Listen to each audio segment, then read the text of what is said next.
नमस्कार किसान साथियों, खेती वाला यूट्यूब चैनल में आपका बहुत बहुत स्वागत है। किसान साथियों, आज हम बात करते हैं जीरा की खेती के बारे में। जीरा की खेती कैसे करें, कब करें, ज़मीन कैसी होनी चाहिए, ज़मीन की तैयारी कैसे करें, बीज एवं बुआई का तरीका, बीजोपचार कैसे करना है, खाद और उर्वरक कैसे डालना है, कितना डालना है, सिंचाई कैसे करनी है, खरपतवार नियंत्रण कैसे करना है, यह सभी जानकारी आपको इस वीडियो में मिल जाएगी। किसान साथियों, वीडियो थोड़ा लंबा ज़रूर होगा, लेकिन जीरा की खेती के बारे में संपूर्ण जानकारी आपको इस एक ही वीडियो में मिल जाएगी।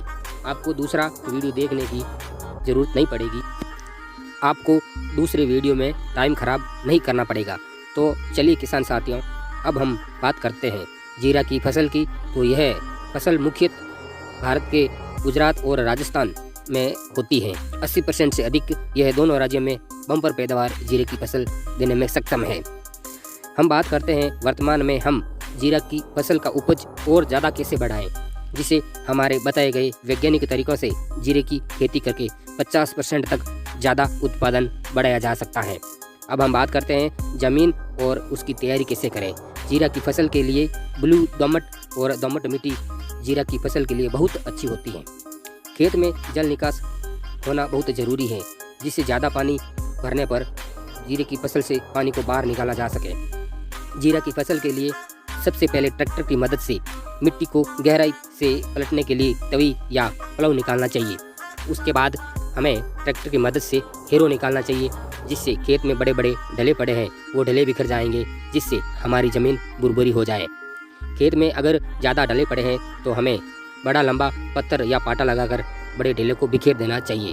इसके पश्चात एक जुताई कल्टीवेटर से करके फिर पाटा लगाकर मिट्टी को बुरबुरी बनाकर छोड़ दें। अब हम बात करते हैं बीज की बुआई की। तो किसान साथियों, जीरे की बीज की बुआई के समय तापमान 24 से 28 डिग्री सेल्सियस तापमान अच्छा रहता है, तथा वानस्पतिक वृद्धि के समय 20 से 25 डिग्री सेल्सियस तापमान अच्छा रहता है। जीरे की बुआई के सही समय की बात करें तो 10 नवंबर से 20 नवंबर के मध्य जीरा की बुआई कर देनी चाहिए। यह समय बहुत अच्छा समय रहता है।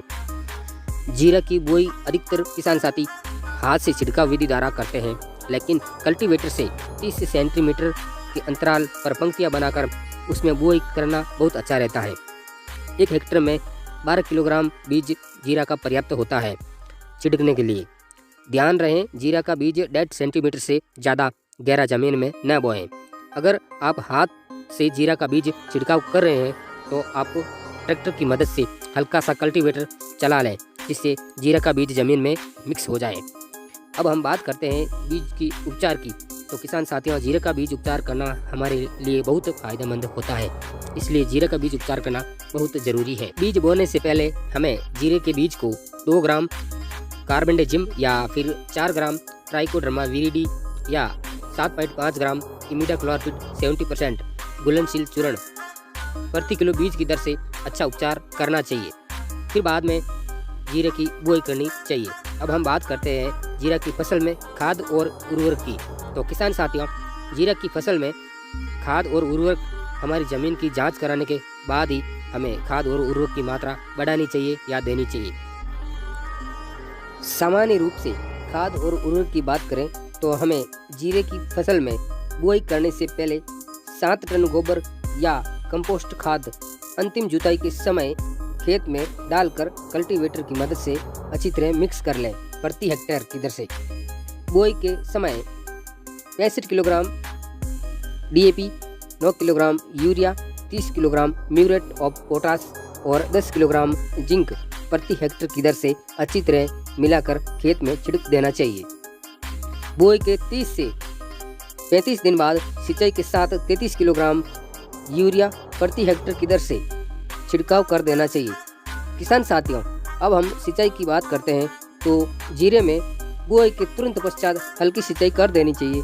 ध्यान रहे, सिंचाई के समय पानी के तेज बहाव से जीरा की बीज का अस्त व्यस्त होने की संभावना होती है। दूसरी सिंचाई हमें 6 से 7 दिन पश्चात कर देनी चाहिए। इस समय सिंचाई करने से हमारे जीरे का जो बीज होता है उसका अंकुरण अच्छा और एक साथ में हो जाता है। जमीन पर जो पपड़ी बनती है उसका कम असर पड़ता है। जमीन गीली रहने से जीरे की फसल का अंकुरित अच्छा होता है।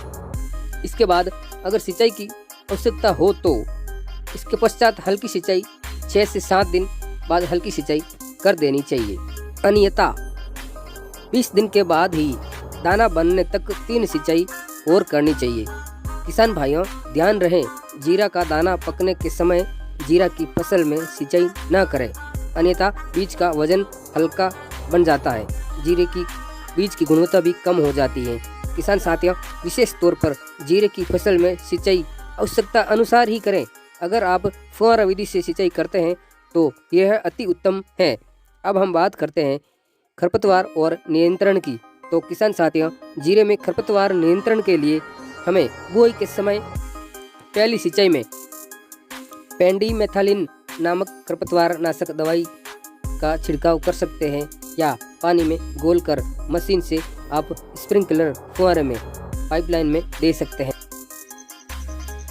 अगर हमारा खेत पुराना है और खरपतवार ज़्यादा उग रही हैं तो 1 लीटर पेंडिमेथालिन में ऑक्सीक्लोरोफेन 23.5 EC 100 ग्राम वाली बोतल मिक्स कर सकते हैं, जिससे खरपतवार बिल्कुल ना उगे। यह फार्मूला हम अपने जीरे की फसल में काफ़ी वर्षों से उपयोग में कर रहे हैं। यह खरपतवार नाशक आप अपने अधिकृत विक्रेता से परामर्श लेकर ही अपने खेत में उपयोग करें। इसके उपरांत जब हमारे जीरे की फसल 30 दिन की हो जाए तो एक निराई गुड़ाई अच्छी तरह से कर दें। किसान साथियों अगर हमारे जीरे की फसल में खरपतवार ज़्यादा है तो हम ऑक्सीडाइजारिल नामक खरपतवार नाशक का स्प्रे 750 मिलीलीटर मात्रा 500 लीटर पानी में घोलकर स्प्रे करके छिड़काव कर दें। किसान साथियों जीरे की फसल में फसल चक्र जरूर अपनाएं। लगातार 2 वर्ष जीरे का उत्पादन लेने के बाद हमें तीसरी साल में दूसरी फसल की बुआई करनी चाहिए। इस फसल चक्र से जब हमारी अगली जीरे की फसल की बुआई करेंगे तब हमारी जीरे की फसल में उगटा रोग नहीं होगा, इसलिए फसल चक्र अपनाना बहुत ज़रूरी है। किसान साथियों अब हम बात करते हैं जीरे में होने वाले रोगों की। तो जीरे में एफिड और चंपा रोग ज़्यादा होता है। यह रोग जब हमारे जीरे की फसल फल फूल पर आती हैं तब इसका प्रकोप ज़्यादा देखने को मिलता है। यह कीट हमारे जीरे को कोमल और नरम कलियां फल फूल पर बहुत नुकसान पहुंचाते हैं।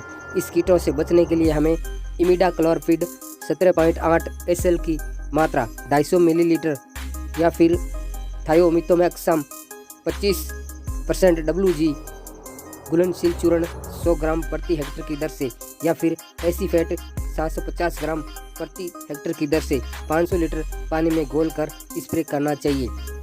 किसान साथियों जीरे की फसल में स्प्रे का बहुत अच्छा महत्व रहता है। अगर जीरे की फसल में समय से पहले सचेत रहकर 2 से 3 स्प्रे करें तो बहुत अच्छा बेनिफिट मिलता है। किसान साथियों जीरे में उगटा रोग बहुत होता है। यह रोग होने पर जीरे की फसल के पौधे मुरझाने शुरू हो जाते हैं और यह रोग जीरे की फसल जब ग्रोथ यानी बड़ी होने लगती है तब शुरू होने लगता है। जब शुरू होता है तब सही समय पर अगर ध्यान न दें तो हमारे जीरे की फसल का खेत खाली होने लग जाते हैं। उगटा रोग से बचने के लिए ट्राइकोड्रामा विरिडी 4 ग्राम प्रति किलो या बाविस्टिन 2 ग्राम प्रति किलो की दर से जब हम जीरा की फसल की बुआई करते हैं तब उससे पहले अच्छा उपचारित करके जीरे के बीज की बुआई करें तो ये जीरे के अंदर ये रोग नहीं होगा। या फिर संशोधित या प्रमाणित बीज की बुआई करें तो अच्छा रहेगा। खेत में गर्मी की ऋतु में 1 से 2 जुताई ट्रैक्टर की मदद से तवी या कल्टीवेटर से जरूर करें और लगातार एक ही खेत में जीरे की फसल नहीं बोएं। किसान साथियों जीरे की फसल में दीमक रोग का प्रकोप यानी उदय जिसे कहते हैं, ये ज़मीन में दीमक बहुत लगती है जिससे हमारे किसान साथी को दीमक का बहुत सामना करना पड़ता है। दीमक से बचने के लिए हमें क्लोरोपाइरिफॉस या क्विनोलफॉस की 20 से 30 किलोग्राम प्रति हेक्टेयर की दर से छिड़काव करना चाहिए या हमारे जीरे की फसल में क्लोरोपाइरिफॉस 2 लीटर प्रति हेक्टेयर की दर से सिंचाई के साथ पानी में दे सकते हैं। तो किसान साथियों यह थी जीरे की खेती के बारे में कुछ जानकारी। किसान साथियों आने वाले वीडियो में जीरे की फसल के बारे में और बहुत कुछ जानकारी आने वाली है। आपका अपना YouTube चैनल सब्सक्राइब करके रखें। वीडियो अच्छा लगा है तो हमारा वीडियो आगे से आगे शेयर करें, लाइक ज़रूर करें। वीडियो देखने के लिए आपका बहुत बहुत धन्यवाद। मिलते हैं और एक नई जानकारी के साथ में, तब तक जय जवान जय किसान साथियों।